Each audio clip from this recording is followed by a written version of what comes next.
राति 11टा बेले केते जोर पवन हो देखते आम घर आड़े आपण घर आड़े पवन हो तो पूरा घूर्णी बात्या मैंने बहुत खाली धूली शुद्ध धूली एत जोर बात्या हो गछटा निम गछ जाक भांगी पड़ो टोटाली सडेली मेघ उठिला सडेली पवन एत जोर परिमाण बात्या हो देखिले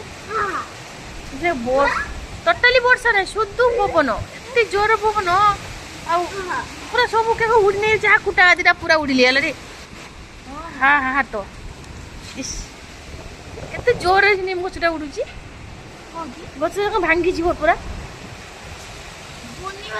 इस जोर पूरा बहुत जोर बहुत ए कुटा आदि उड़ी लिया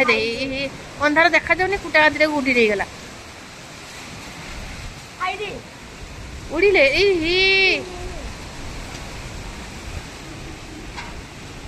निमोसरे केते जोर रे पवन होची एका सब भांगी जो जोर बात्या होची केते जोर पवन होची बाबा बहुत जोर पवन होची इस देखो तो कुटा आदि केमती उड़ी नहीं गला दिशुच ना अंधार दिशा जाउनी केते जोर